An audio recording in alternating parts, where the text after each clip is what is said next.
Ini ang Digicast Negros X, ang top 10 nga balita sa Negros Island region ng amo ni idulong sa inyo. Kagaring atong top story subong nga adlaw, September 29, 2025. Magutod gid pangkiro sa barangay Mandalagan sa Bacolod, isa patay.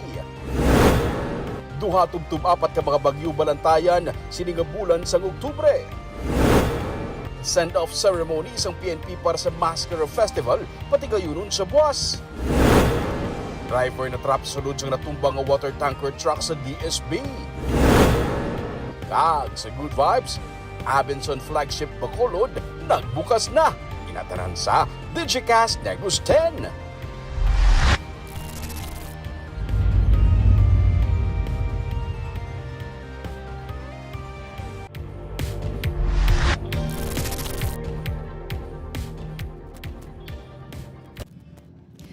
Sa number 10, duha tubtub apat ka bagyo ang balantayan sini nga bulan sang Oktubre. Wala sang LPA pero posible ang pagbubo sang ulan kun hapon kag kun gabi.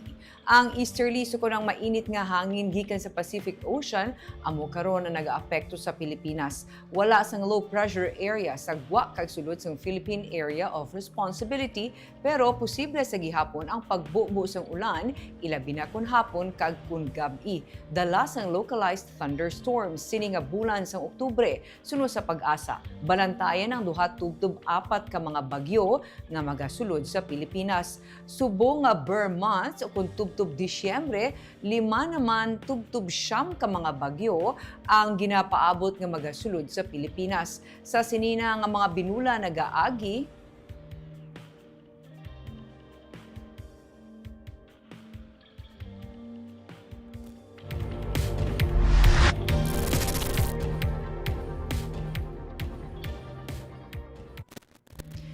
sa number 9, napatay bangod sang Leptospirosis sa Bacolod na dugangan sang isa. Nagdangat na sa 7 ang mga napatay bangod sang Leptospirosis. Pinakaulihi nga napatay ang isa ka 32 anyos nga taga-barangay Pahanukoy sa Bacolod sang Setyembre 9 sini nga tuig. Bulan sang Hunyo sang ulihi nga naka-record sang Leptospirosis death ang CHO. Humalin sang Enero sini nga tuig may 25 na tanan ka mga recorded nga kaso sang balatian halin sa higko sang Ilaga. Pinakamadamo ang barangay Villamonte kag Handumanan nga may tig 3 ka kaso. Tig-2 naman ang Felisa, Mansilingan, Banago kag Estefania. Mas mataas ang 38.9% ang kadamuon sang Leptospirosis sini nga tuig kung ikumpara sa amuman nga period sa 2024. Paandam sang otoridad likawan ang pag-ubog kag paglangoy sa baha ilabi na karon nga tig-ululan para makalikaw sa balatian.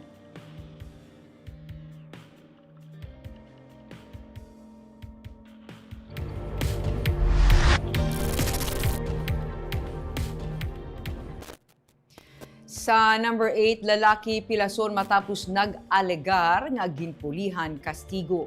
Ginkilala ang biktima nga si alias J, 25 anyos, kag residente sang Purok Progreso, Barangay Sumag, sa Bacolod. Sunod sa iya, ginpulihan siya kastigo sang grupo sang wala makilalaan nga mga persona samtang nagapinalumba sang motor sa amo nga dalan. Sunod sa mga residente malapit sa lugar, nakabati sila sang duha ka lupok antes natabo ang insidente. Kag halos kada Domingo, may nagapinalumba sa motorsiklo sa amo nga dalan. Gilayon nga nagresponde ang kapulisan sa nga Police Station 9 para imbestigaran ang natabo. Ginaako man sang biktima nga nakainom siya. May mga samad siya sa nagkalain-lain nga parte sang iya nga lawas.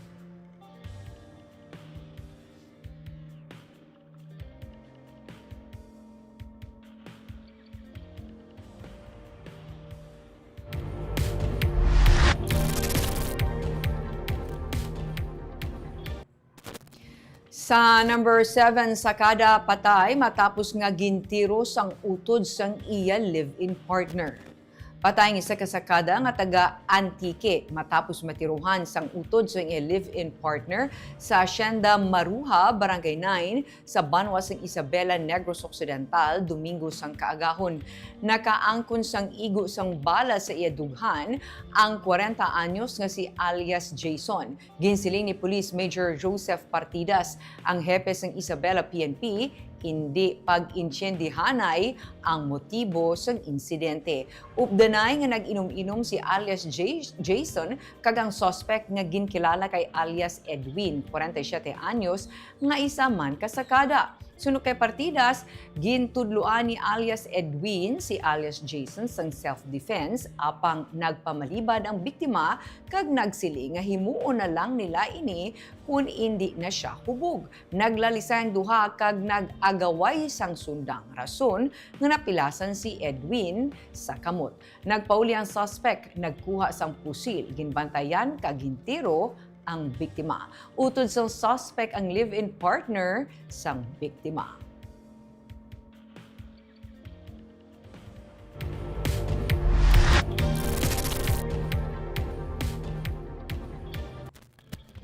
Sa number 6, driver na trap sa sulod sa natumba nga water tanker truck sa DSB. Nakuhaan sa CCTV footage ang pagkatumba sa water tanker truck sa kilometer 41, Purok Talos, sa Barangay Igmayaan, Banwas ng Don Salvador Benedicto, Domingo sang hapon. Naghalin sa Barangay Bunga kag padulong Mursya ang water tanker truck nga ginapanag-iyahan sa Silver Dragon Construction. Nagapadulhog kag kurbadahon ang porsyon sang dalan nga ginluntaran sang insidente. Nagwa sa investigasyon sang kapulisan nga nadulaan sang preno kag wala makontrol sang driver ang manibela, rason nga natumba ang tanker truck. Wala sang iban nga naulamid magluwa sa 43 anyos nga driver nga naipit sa sulod sa truck. Nagamit sang nakalain-lain nga equipment ang mga katapos ang Bureau of Fire Protection agud nga makuha ang driver. Naglawig sang 2 ka oras ang rescue operation. Antes tigayon nga nakuha ang naipit nga driver kag nadala sa ospital.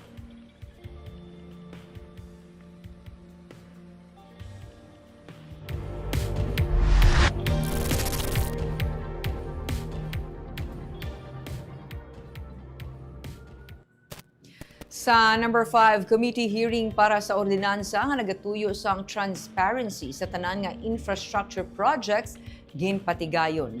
Ginaduso ni Bacolod City Councilor Celia Flor ang Open Infrastructure and Public Oversight Ordinance sa siyudad sa Bacolod.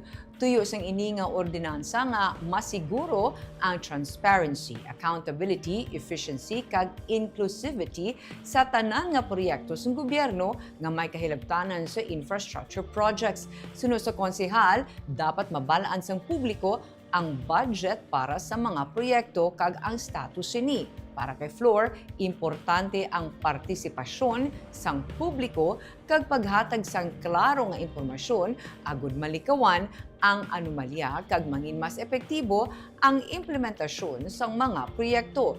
Kaina ginpatigayon ang committee hearing para diri.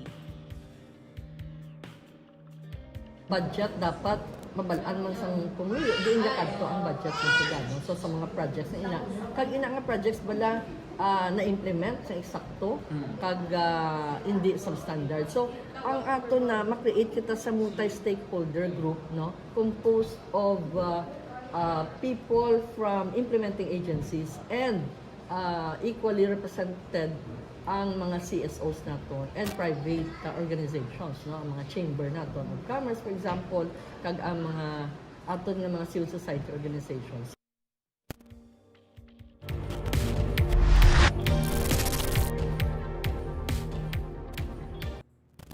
Sa number 4, siyam ka mga balay sa kilid sang Ibid Creek sa biak na bato sa La Castellana ang gina-recommend nga permanente iga relocate.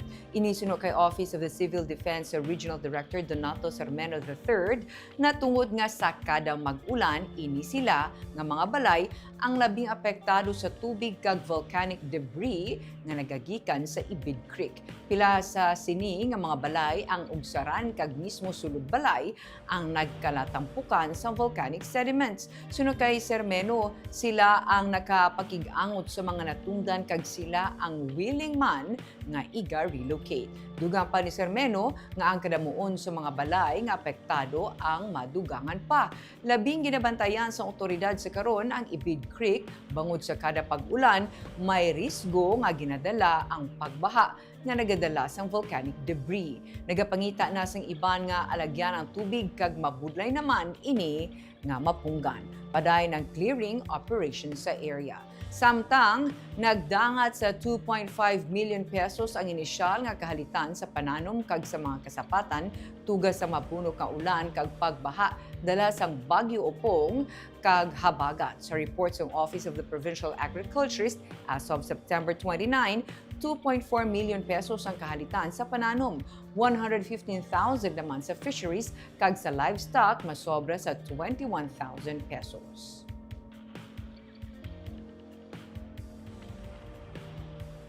Nine na sila ka houses dire ang directly kita ang ara kita sa sa yang sa along the creek gid, 9 na sila ka houses na included na sila for relocation.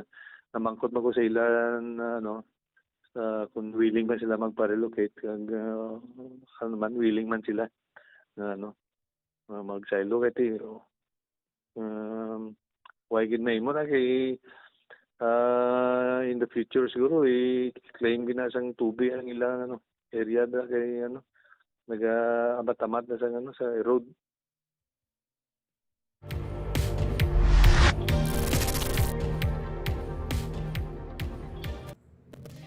Sa number 3, wala sang filing sang Certificate of Candidacy para sa barangay and SK elections sini nga Oktubre.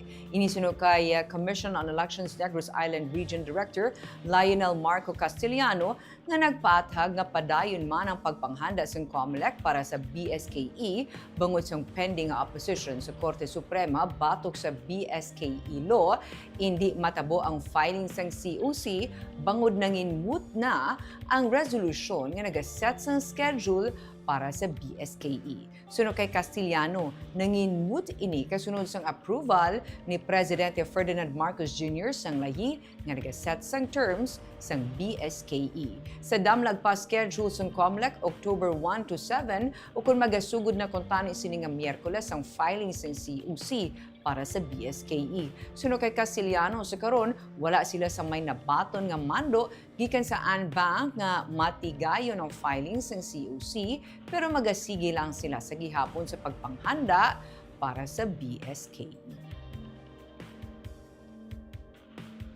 Hanggang sa ngayon, wala kami advisory na galing sa Manila kung tuloy ba. But let us remember that the present law na ini-implement ng COMELEC ngayon is postpone na yung election. Diba? Yun man mataas na postpone na. Wala naman tayong TRO galing sa Supreme Court. So, yung resolution ng COMELEC na nag-set ng October 1 to 7 is demoted yun. Mooted yun. So, hindi na pwedeng i-implement ng COMELEC yun. Dahil that resolution pertains to the December election of the BSK.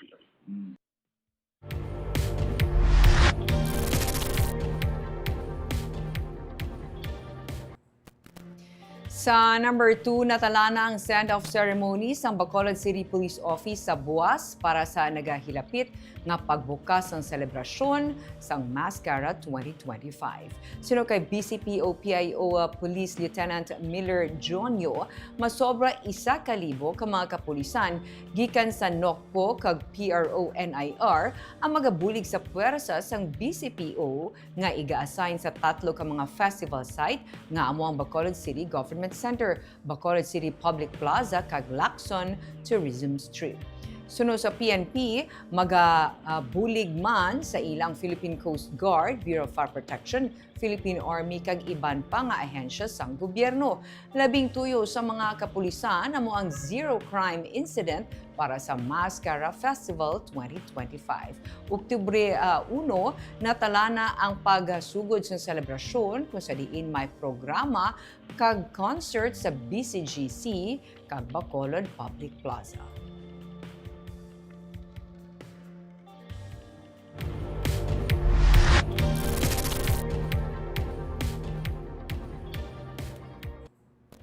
Kag sa number 1, isa ka shooting incident ang nagluntad kaina sang aga sa Bacolod City.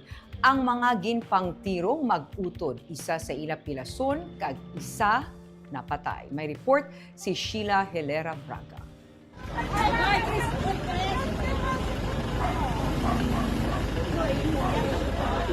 Ginhingagaw dapatan sang first aid sang rescuers ang ini nga lalaki nga ginkilala kay alias Harley nga may igo sang bala kaina sang aga sa Purok Active Barangay Mandalagan, Bacolod City. Gikan sila sang iya utod sa ila karinderya sa Barangay Villamonte kag papauli na kuntani samtang sakay sa motorsiklo sang silang ginsundan kag gintiro sa mga armado nga sospek nga sakay man sang motorsiklo. Nakaangkon si alias Harold sang igo sang bala sa likod kag naglapos sa iya dughan, rason sang iya kamatayon. Samtang si Harley nga gindala sa ospital ang may pila sa likod malapit sa abaga. Residente sa Barangay Mandalagan ang mga biktima. Ang napatay nga si Harold amo ang nagaangka sa motorsiklo nga ginamaneho sang iya manghod nga nakadalagan pa apang ginlagas sang sospek kag gintiro. Nagwa sa investigasyon nga pula nga rusi nga motorsiklo ang ginsakyan sang mga nakapalagyo nga sospek kag wala sang plate number. Suno sa PNP, ila pa pagausisaon ang mga CCTV cameras malapit sa lugar sang insidente para makilala ang sospek. Istoryahon man ang pamilya sang biktima para mahibaluan kung ano ang posible nga motibo sa pagpaniro sa ila. Sa ngayon, under investigation pa taga backtracking, forward tracking ta sa mga available CCTV. Iti may ara kami pro blurred bala at saka daw hindi may anggulo. Continue ang aton nga pag-usisa. Then ang family din with the cooperation ng family. Hopefully matuntun ta ang suspetsado. Ginproseso sang scene of the crime operatives ang ginluntaran sang insidente kag silang may na-recover nga isa kawala pa mahibaluan nga kalibre sang pusil kag anom ka mga bala gikan sa sling bag ni alias Harold. Padayon karon ang investigasyon sang kapulisan agud makilala kag madakop ang mga sospek. Sheila Hilera Braga para sa Digicast Negros.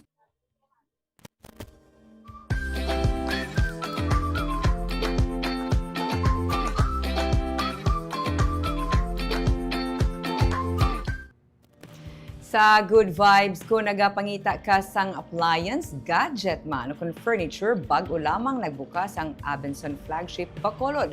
Wala labot sa madamo nga product selection, may mga promo sa 10-day offer nga sarang ma-avail. Yaring report. Nagbukas na ang pinakabago nga branch sang Abenson, ang Abenson Flagship Bacolod sa corner Galo, Lacson. Mas madamo nga product selection sa mas malapad nga area sa 2-story building sini ang gina-offer sa premier customers. Humalin sa TV, padulong sa refrigerator, air conditioning units, electric fans, washing machine kag iban pagid nga appliances ang pwede mapilian. May gadgets man, Android o kun Apple ang available. Kag may yara man sa mga furniture. Lot of displays ang makita naton sa sininga branch sa Abenson Flagship Bacolod.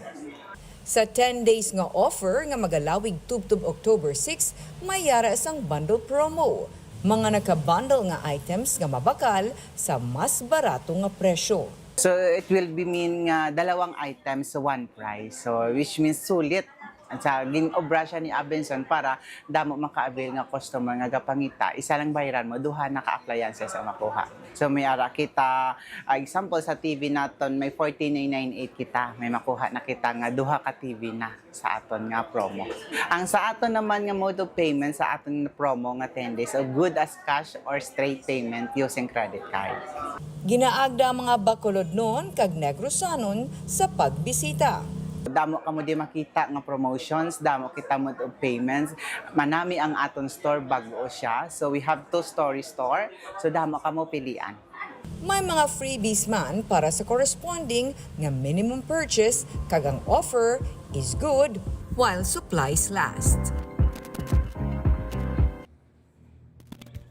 Kag kita naga-shoutout sa ating mga live viewers kay Chona Evangelista Caredo. Good afternoon, Digicast Negros, watching from Singapore. Maria Fe Panaga Baredo, good PM, Digicast Negros, watching from Silay City. Dennis Bautro Carbos, good afternoon, watching from Pulupandan. RH Tata, good afternoon, NIR. Cesar Polito III. Hi, Cesar. Good afternoon, Miss Barb. So, good afternoon man sa imo, Cesar. Aida Arroyo Palencia. Good evening, Digicast Negros, watching from Taiwan. And Gloria Bantigue. Good evening, Digicast NIR. Kag Ma'am Barbara Mijares, watching from Pulupandan. Kagamuyad to ang top 10 stories of the day. Tugtubwas, ako si Barbara Mijares. Maayong hapon.